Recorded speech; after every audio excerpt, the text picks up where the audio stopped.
Bismillahirrahmanirrahim. Alhamdulillahirabbil alamin. Allahumma shalli wa sallim ala sayidina Muhammadin miftahi babi rahmatillah adada ma fi ilmillah salatan wa salaman daimaini bidawami mulkillah wa ala alihi wa sahbihi.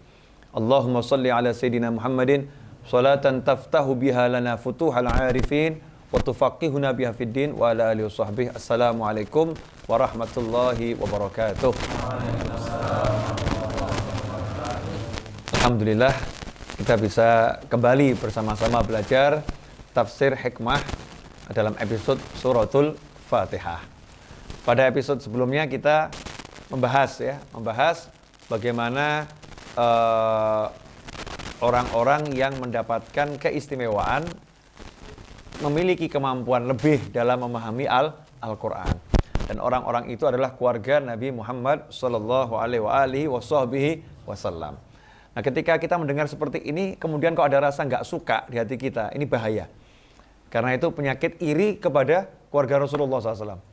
Seharusnya kita suka siapapun, kok sahabatnya Rasulullah mendapatkan kemuliaan kita suka, ya keluarga Rasulullah mendapatkan kemuliaan kita suka, ada Muslim biasa mendapatkan kemuliaan kita suka. Kita suka kepada semua orang yang mendapatkan kemuliaan. Jangan sampai di hati ada perasaan, nggak enak nih ya, kok saya nggak seperti beliau-beliau ya. Emang dzalika fadlullah yu'tihi may yasha wallahu dzul fadlil azim. Itulah karunia Allah. Allah berikan pada siapapun yang Allah kehendaki. Ya, tidak bisa kita mau membatasi karunia Allah ini, mau kita atur ya Allah buat saya ya juga tidak bisa. Ada memang orang-orang yang Allah kasih karunia lebih dari yang lain. Karunia Allah itu luas dan itu miliknya Allah, ya terserah Allah yang ngasih. Makanya Allah paling nggak suka kalau ada orang yang iri kepada orang lain atau dengki kepada orang lain, karena dia sebetulnya protes kepada pembagiannya Allah Subhanahu wa taala. Allah yang bagi dia protes, coba bayangkan nih. Ya, Allah yang bagi dia protes, memprotes pembagiannya Allah. Berarti menganggap Allah tidak adil, dia menganggap Allah tidak bisa bagi dengan benar. Nauzubillah min dzalik. Nah, ini iri kepada ulama dalam arti yang seperti itu, enggak suka ya. Ini penyakit yang sangat berbahaya. Jangan sampai ada di hati kita. Kita harus bersihkan hati kita dari semua itu. Nah, suratul Fatihah karena punya keagungan yang luar biasa, maka para ulama menganjurkan kita untuk yang sering baca surat ini itu. Al-Qur'an secara umum kan kita diperintahkan untuk banyak-banyak membacanya. Nah, apalagi suratul Fatihah. Salat saja udah mengajarkan kita untuk banyak membacanya. Kalau surat yang lain nggak dibaca nggak apa-apa. Tapi kalau Al-Fatihah dalam salat wajib dibaca karena dia rukun. Nah, itu mengajarkan berarti dalam satu hari kita harus baca Al-Fatihah sebanyak-banyaknya, sebanyak mungkin. Untuk apa? Ya, ini induknya Al-Quran, ini kalamullah. Ada sesuatu di situ ya. Sesuatu yang luar biasa. Nanti dengan sering menggunakannya, mempraktekannya akan muncul, akan kelihatan. Ya seperti yang orang misalnya punya sebilah pisau. Kalau itu sering diasah, ya maka ketika dipakai itu ya cepat nih, tajam. Tapi kalau pisaunya cuma ditaruh nih ya, tidak pernah diasah, kena hujan, karatan ya. Ini buat motong lombok aja nggak bisa nih. Kalau orang Jawa bilang ketul ya. Kalau bahasa kita tumpul ya. Karena nggak dipakai. Karena itu kalau kita lihat Imam Ghazali dalam kitab Ihya Ulumuddin, beliau rahimahullah mengajarkan agar kita dalam satu hari membaca suratul Fatihah sebanyak 100 kali. 100 kali. Ini wirid yang diajarkan oleh Imam Ghazali. Satu hari baca suratul Fatihah sebanyak 100 kali. Tapi ada caranya, nggak langsung duduk baca 100. Ya pingsan kita. Atau waktunya habis nih ya.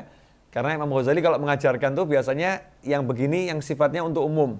Jadi pengusaha bisa pakai, supir angkot juga bisa pakai.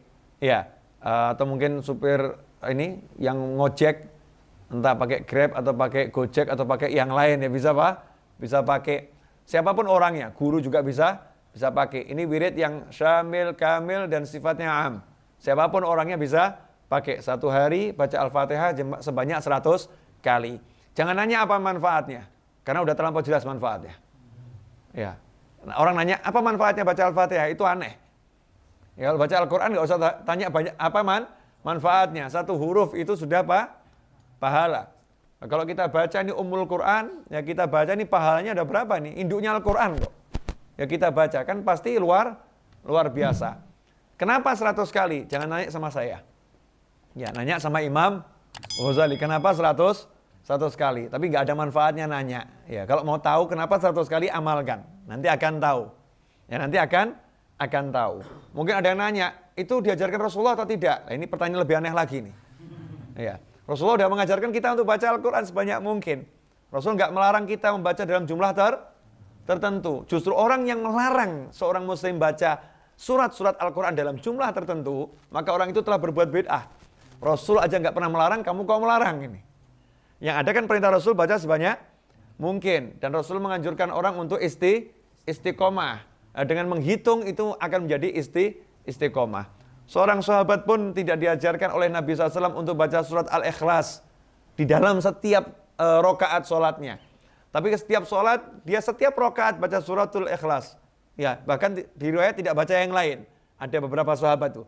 Yang satu setiap baca surat apapun diakhiri dengan surat Al-Ikhlas. Rasul pun mengatakan, cintamu pada surat Al-Ikhlas menyebabkan engkau masuk ke dalam surga. Nah, Imam Ghazali mengajarkan kita baca 100 kali surat Al-Fatihah. Ya, kita coba amalkan. Caranya gitu kan, dibagi menjadi 5 tahap. Tahap pertama yaitu setelah sholat subuh. Ya mungkin kita setelah subuh wirid dzikir, duduk, ya seruput kopi sebentar gitu kan. Duduk, diam, baca Al-Fatihah sebanyak 30 kali. Ya 30 kali. Kemudian nanti habis zuhur, ya kurangi 5. Jadi 25. Habis asar, kurangi 5 lagi, jadi berapa? 20. Habis maghrib, kurangi 5 lagi, jadi berapa? 15. Habis isya, kurangi 5 lagi berapa? Jadi 10. Jadi kalau di total jumlahnya 100. 30, 25, 20, 15, 10. Jumlahnya total 100. Dan ini indahnya ajaran Imam Ghazali. Pagi-pagi kasih yang berat dulu, 30 pagi.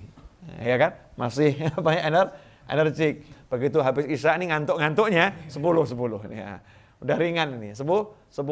Ini kalau kita amalkan nanti kita akan lihat keajaiban. Jadi nggak usah tanya apa manfaatnya, ya buktikan sendiri. Jadi kalau orang iklan itu terlampau sering bawa ngasih manfaat ya, itu mungkin kita ini kurang yakin dengan produknya. Tapi kalau udah yakin dengan produknya, ya silahkan Bapak beli, Bapak minum, rasakan sendiri ya. Kalau nggak suka nggak usah beli lagi. Ini keren. Ya. Jadi banyak amalan Islam itu kan tidak dijelaskan manfaatnya kan? Ya, tidak semuanya dijelaskan. Pahalanya iya, tapi manfaatnya enggak dijelaskan. Tidak semuanya. Ada yang dijelaskan sedikit untuk menambah semangat ya, untuk nambah semangat. Maka kita jangan terbiasa manfaatnya apa ya? Manfaatnya apa ya? Seakan-akan kalau enggak tahu manfaatnya enggak mengamalkan. Kita amalkan ini lillahi ta'ala. Amalkan ini karena Allah Subhanahu wa ta'ala. Manfaatnya apa? Ini kalamullah, berarti saya duduk bersama Allah, saya sedang zikir sama Allah, diampuni dosa saya oleh Allah, dan tentu nanti akan dapat manfaat yang luar biasa. Bonusnya kita akan buktikan sendiri.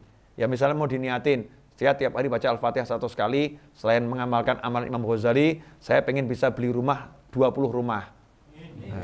Loh iya enggak apa-apa toh ya, itu juga sedikit cuma 20. Ya kalau bisa 100 atau 1000 rumah, diniatin tawasul dengan suratul Fatihah. Bisa, karena tawasul dengan amal soleh dianjurkan di dalam Islam. Kalau amal soleh ini manfaatkan, jangan cuma amal soleh, tawasuli. Ya, hajat-hajatmu dengan amal solehmu. Semoga ini diberkati Allah Ta'ala. Insya Allah kita dapat rahmat, dapat semangat, dapat taufik, bisa mengamalkan apa yang kita sampaikan dan kita dengar. Dan semoga ini bisa disampaikan kepada orang lain. Jadi barokah untuk semuanya. Wassalamualaikum warahmatullahi wabarakatuh.